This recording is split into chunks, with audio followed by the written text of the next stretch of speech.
Ready? Start. Sir, unless we produce a tax bill which is simple, which can be administered efficiently and effectively, I am afraid we are only creating more complications and opening avenues of corruption. I am sorry to say our legislations are always drafted in a manner which will give discretionary power to some people. I can submit a general argument that every discretionary power vested with any government official is always used in favor of the influential, and the rich poor man will not be able to reach that official. So, there should be a law which gives minimum discretion to officials. Professor Kaldor himself says that the three prime considerations that should be taken into account in framing an effective tax system are equity, economic effects, and administrative efficiency. But our present taxation system is neither equitable nor administratively efficient, and the economic effects are disastrous for all to see. My humble submission is that even at this stage, the Direct Taxes Amendment Bill should be kept in abeyance, and a select committee should be formed by a motion from the Finance Minister himself. Nothing would be lost, I can assure you.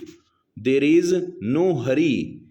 Only people in a hurry will be those in the department who want to push it in a hurry because of various provisions in the bill about which I need not say anything.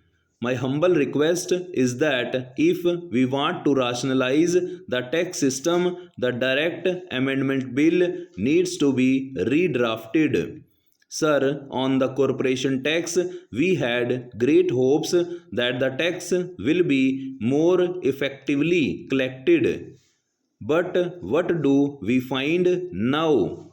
There are ad hoc and arbitrary deletions, disallowances, and additions by the income tax authorities. You promised a simple tax bill in the long term fiscal policy. Now we had a bill which is not simple. Para. Again, we are told now that this bill will be amended. We find that arbitrary disallowances in corporation tax will only lead to more tax evasion and nothing else. Business will go on as it is. Business has gone on as usual in this country for the last 50 years. If the aim of the government is to bring about more morality, better tax returns, and simpler collection of tax, this is not the way to do it. What we need is a realistic look to whole gamut of company taxation in our country.